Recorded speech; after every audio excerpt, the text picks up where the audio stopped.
of all the briefings we've done, this one I think is the hardest. We're in the hardest period, including the back to the start of the pandemic, that we've been in, because with the pandemic, it was clear that you were fighting one enemy and there was a common cause to do that around the world. We were trying to beat a pandemic.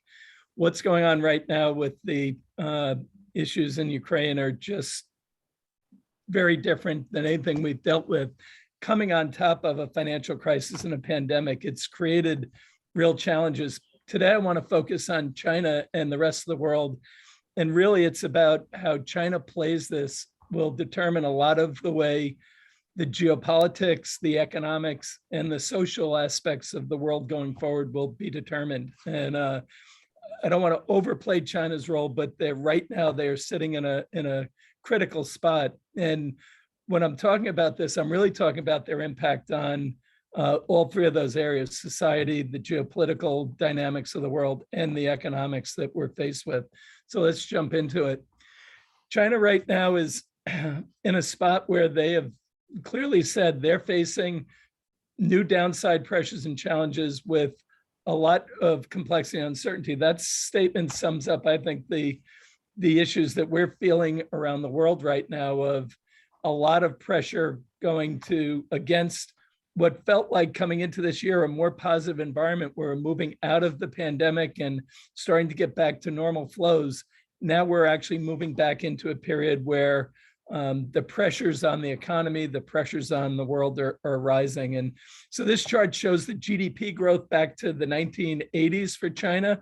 And since 2011, we've been in a slowdown in GDP that was actually a structural planned slowdown. It was managed by the Chinese government to avoid the excesses that build up when you had such a tremendous economic miracle like they've had. And without the pandemic, I think you would have seen a steady state where they're moving to 5.5, then 4% GDP growth over time, which is still strong GDP growth, particularly given the size of the economy. But what happened over the last year has created a lot of challenges, which we've discussed. There are a number of headwinds for China. Their approach to COVID, where their healthcare system was, how that's playing out is one of them. We know the property market issues that they had and the debt issues that are still persisting today and don't have easy resolutions for. It was clear the mood against national champions, whether it be Alibaba, Tencent, the for-profit educations, really changed the way investors looked at the Chinese market. For a lot of certainty became highly uncertain when they went after companies that were global players the way they did. And it cost over $1 trillion in market cap. That's been a challenge. Their Belt and Road Initiative, which was a flagship initiative, has delivered very mixed results, and countries like Pakistan have really rejected a lot of what they thought they were getting into. And what they're finding is countries are losing ports and seaports and airports have been basically went bankrupt, and China as the debtor has taken them over. Not a great situation.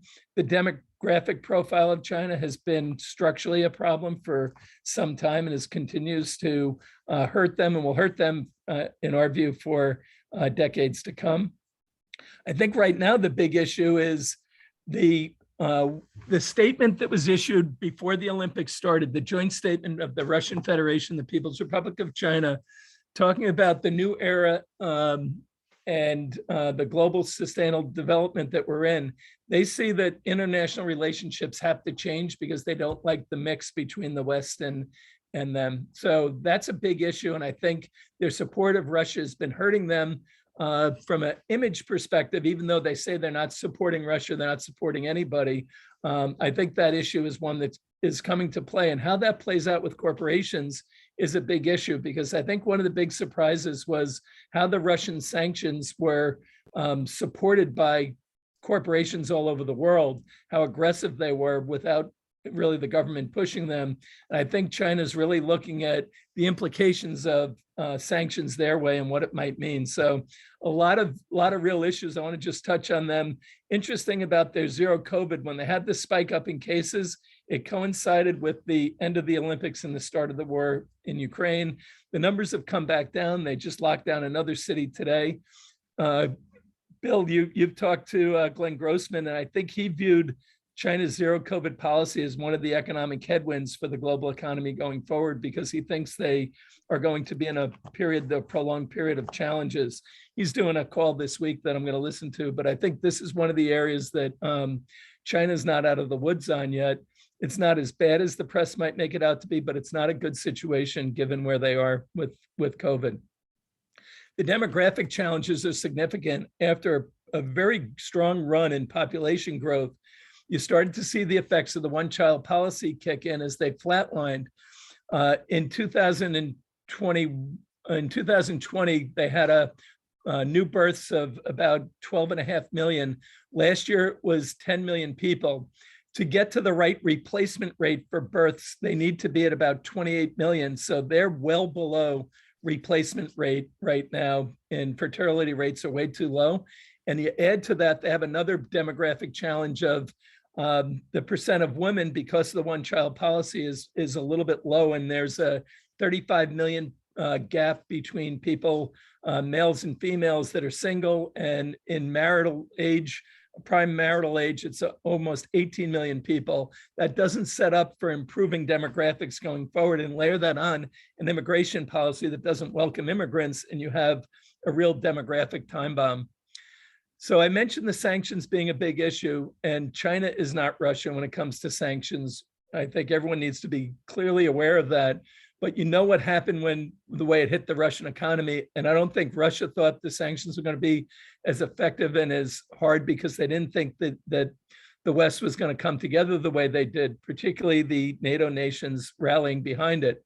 But China is definitely not the same, and the impact would be far worse if we tried to go to severe sanctions, even for China supporting the Russian economy. So I want to just show you China's top exports and their export partners. This would be a devastating issue for the world if we went to a highly aggressive sanctioning of China in here from an export perspective. And look at the countries that they're exporting to, or all the countries that they're right now having some form of geopolitical conflict with, whether it's Japan and South Korea and Australia in the Asia Pac with the US, or whether it's Germany, the US, and NATO nations as it stands to Russia. So very difficult situation and very different from the Russian one. When you look at their imports, again, petroleum products, whether it's crude or gas, is going to be a big issue for them. That's a benefit because of their relationship with Russia, but you can see how their import partners and their export partners match up as a challenge for them. And it really puts them in a dilemma for how are we squaring off in the global economy today.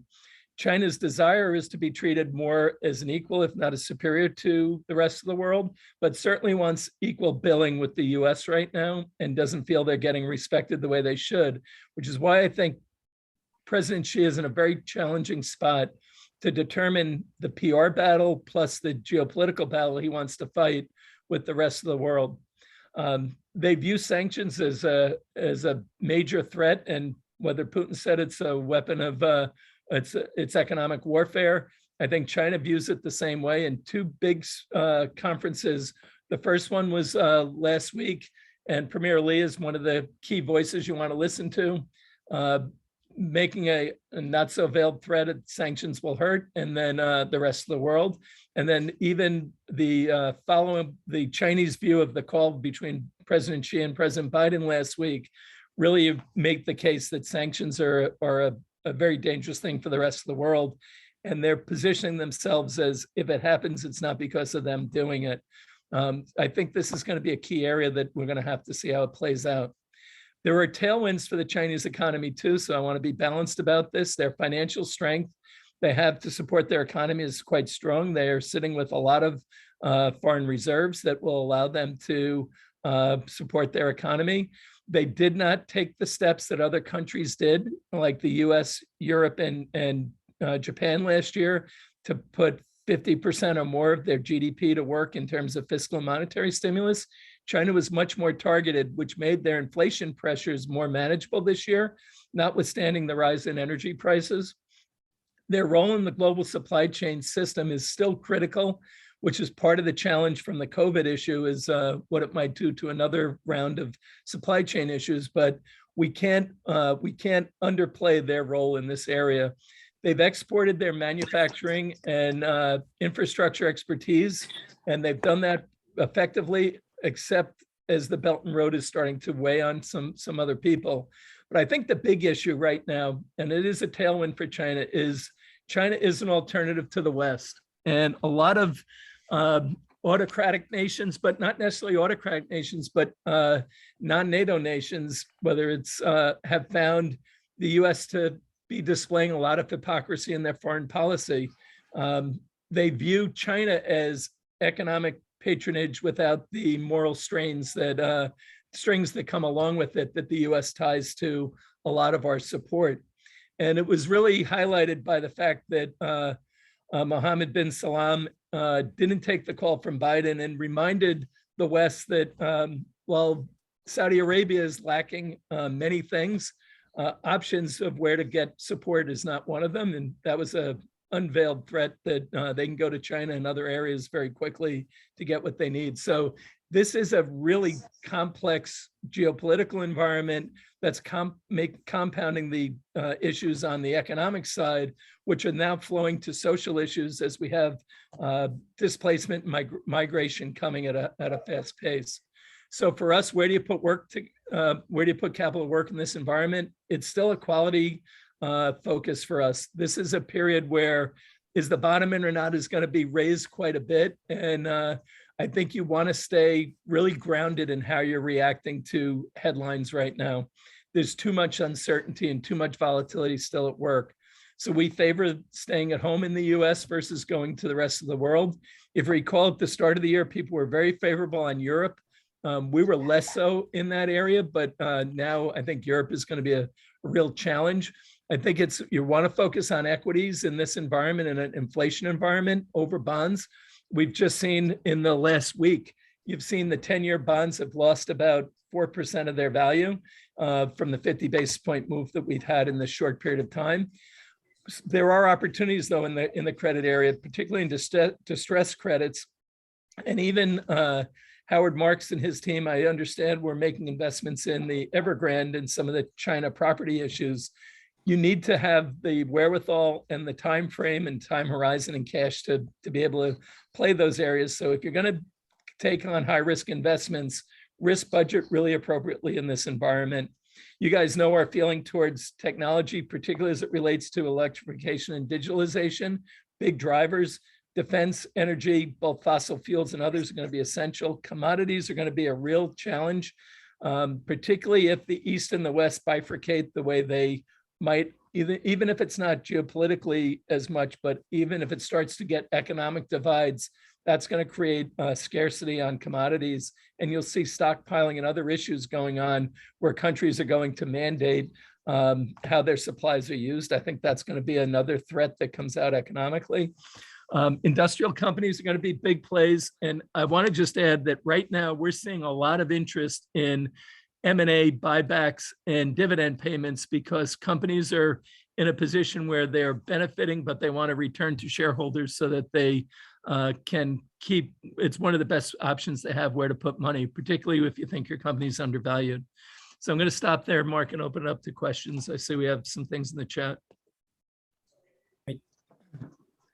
Thanks, Stephen, as usual. Setting the stage. Questions, comments?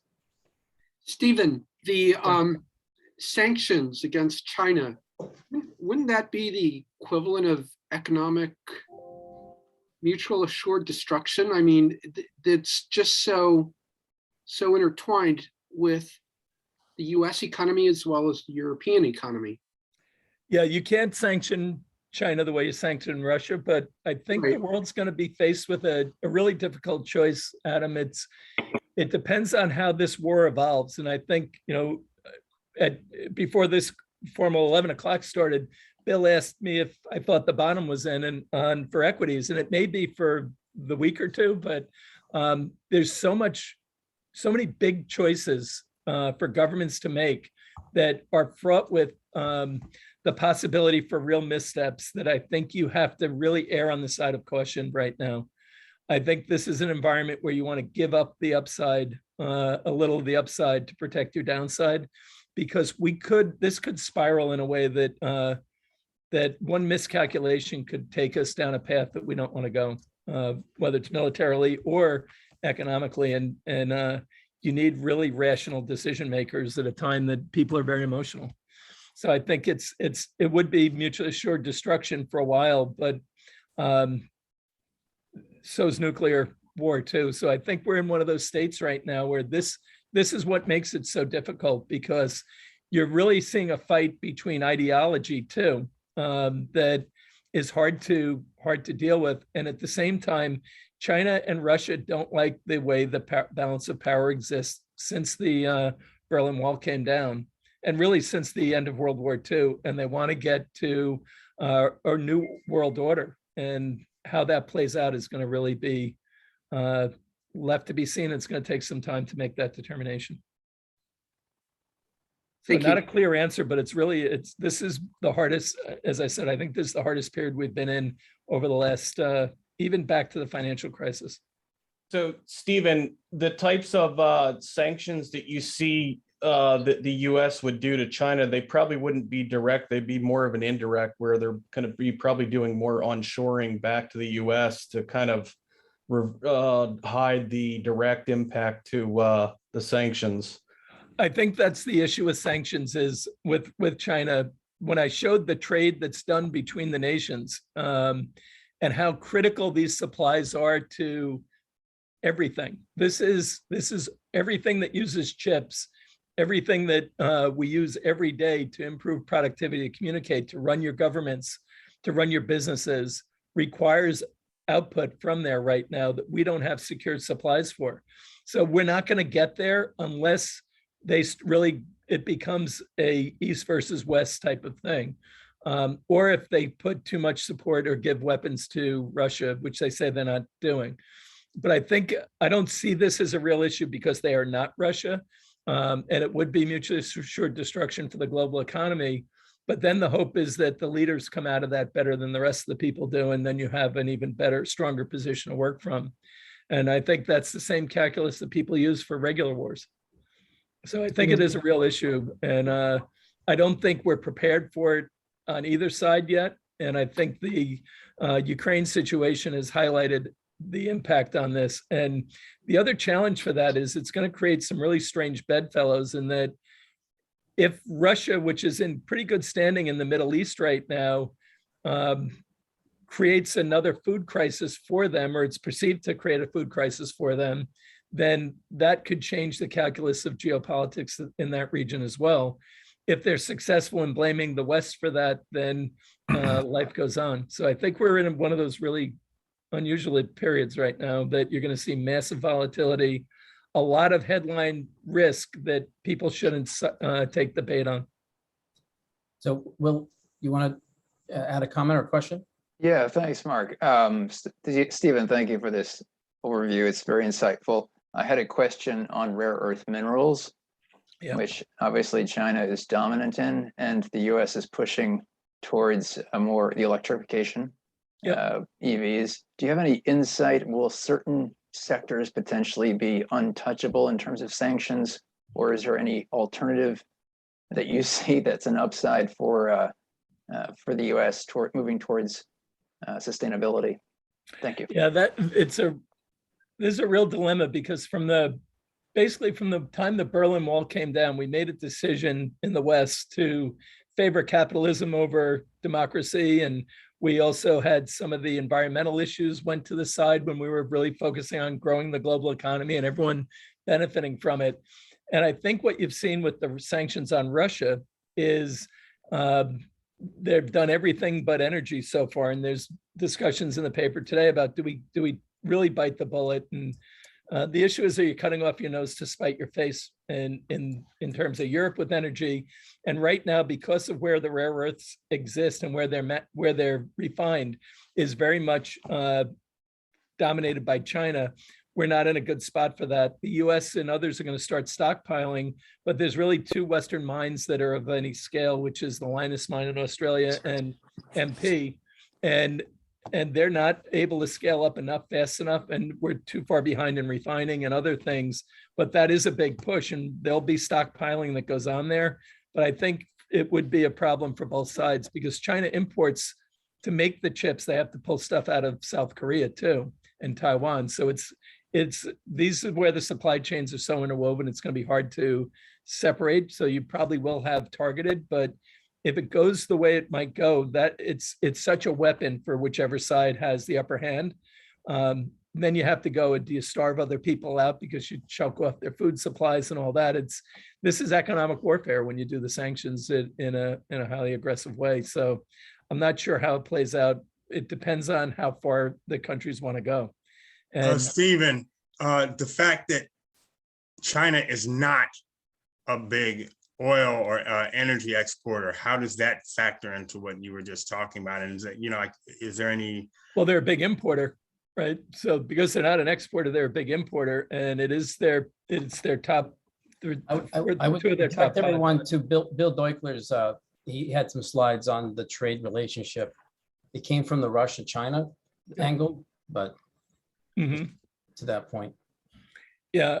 So I think this is going to be a tough one. This is the hardest because when we were fighting the pandemic, it was a common enemy. There's no common enemy here, except so it makes it harder to come to a rational conclusion on. And there's been a lot of bad blood over the last 20 years where people feel like they've come out on the short end of the stick, whether it was the U.S. doing it or somebody else doing it. And our foreign policy has not been clear, and that's made it a challenge. Stephen, has Kissinger weighed in on this of late? I've not seen. There was something over the weekend, I think, on Bloomberg, but I didn't see it. So, because I think we all see the world from our perspective. The U.S., Europe, and be very curious to revisit that whole how China sees the world through a very, very long, historical perspective. Yet they have to have stability. It's been another tenet of the current regime. There's been so many regime change because of weather, lack of hunger. So Yeah. I think Mark, the interesting thing that it's actually hard to get now, but there was a joint statement issued by the Russian and Chinese government on February 4th that the only source I saw for it was the Kremlin's website. And when you get directed to it now, you get cut off. So you can't use it. But that letter was fascinating, what they were saying. And it really is a lot about the way the West has handled everything has been wrong, and it's time for a new balance of global power. And that will give better representation to the rest of the world that's been not treated well by those groups. And you can't get that report easily right now. And it was a fascinating read to give you the other side of it. Hey, Stephen, that was like, February 4th, though, was like, that was like before 9/11. This is right before, it's actually, Duncan, what's interesting, it was right before the Olympics, and it's when they put out that joint statement before the Olympics started that's, gave the Friends for Life and all that, which some of the analysts that we work with, one that I respect quite a bit, says there is no way that they told President Xi that they're going to start a war, that he would put the statements out as strong about his friendship with them. And it wouldn't, and that he wouldn't have, he's embarrassed right now because of it. And, Exactly. So it's really pretty fascinating.